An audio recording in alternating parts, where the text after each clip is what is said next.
দিল্লি বিধানসভা নির্বাচনে ভারতীয় জনতা পার্টির ঐতিহাসিক জয়ের জন্য তেলিয়ামুড়া মণ্ডলের উদ্যোগে বিজয় মিছিল অনুষ্ঠিত হয় রবিবার বিকেলে। উল্লেখ্য, গত শনিবার দেশের রাজধানী দিল্লিতে বিধানসভা নির্বাচনে ভারতীয় জনতা পার্টি আম আদমি পার্টিকে হারিয়ে ক্ষমতার মসনদ দখল করে। এই আনন্দে গোটা রাজ্যের সাথে তেলিয়ামুড়া মণ্ডলের উদ্যোগেও বিজয় মিছিল অনুষ্ঠিত করে। এদিনের এই বিজয় মিছিলে উপস্থিত ছিলেন তেলিয়ামুড়া বিধানসভা কেন্দ্রের বিধায়িকা কল্যাণী সাহা রায়, মণ্ডল সভাপতি অচিন্ত ভট্টাচার্য, মণ্ডল নেতা নন্দন রায় সহ অন্যান্যরা।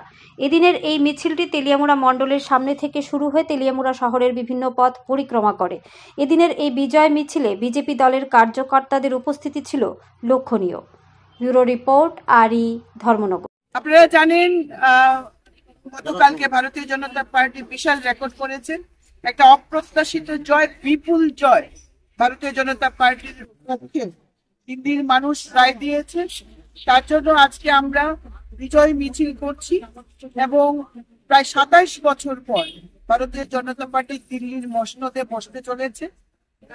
এই খুশিতেই আজকে তেলিয়ামুড়া মণ্ডল এবং মণ্ডল সভাপতি সহ সাধারণ সম্পাদক সহ আমাদের সমস্ত বুথের কর্মীরা আজকে রাজপথে দাঁড়িয়ে আমরা বিজয় উল্লাস করছি, মিছিল করছি এবং আমরা দেশের প্রধানমন্ত্রীকে আমরা জানাতে চাই, মোদি হে তো মুমকিন হে।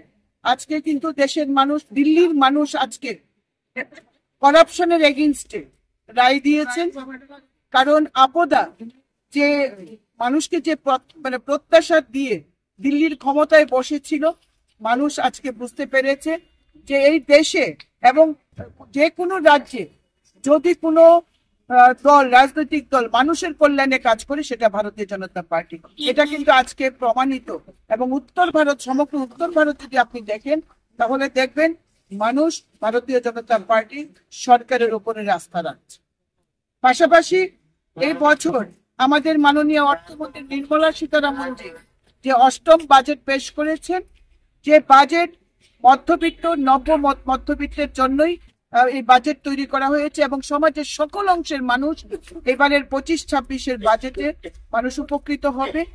যারা সরাসরি করদাতা, চাকরিজীবী, সরকারি হোক বেসরকারি হোক, তারা 12,75,000 টাকা পর্যন্ত ছাড় দিতে পারবে। 12 লক্ষ টাকা সরাসরি করমুক্ত আয় এবং স্ট্যান্ডার্ড ডিডাকশন 75,000 টাকা, অর্থাৎ সরকারি এবং বেসরকারি চাকরিজীবীরা 12,75,000 বার্ষিক আয়ে তারা ডিডাকশন পাচ্ছেন। আর বাকি অন্যান্য সেক্টর আপনি দেখবেন, কৃষক, যুবক, নারী এবং গরিব, এদের কথা এই নির্মলা সীতারামনজি তার বাজেটে বলেছেন। কোট আনকোট জ্ঞান, জি ফর গরিব, ওয়াই ফর ইয়র, এ ফর অন্নদাতা, এন ফর নারী, এই 4টি বর্গের কথা কিন্তু স্পেশালি বলেছেন আমাদের বর্তমান বাজেট, যেটা পেশ করেছেন দেশের অর্থমন্ত্রী নির্মলা সীতারামন। ধন্যবাদ আপনাদের।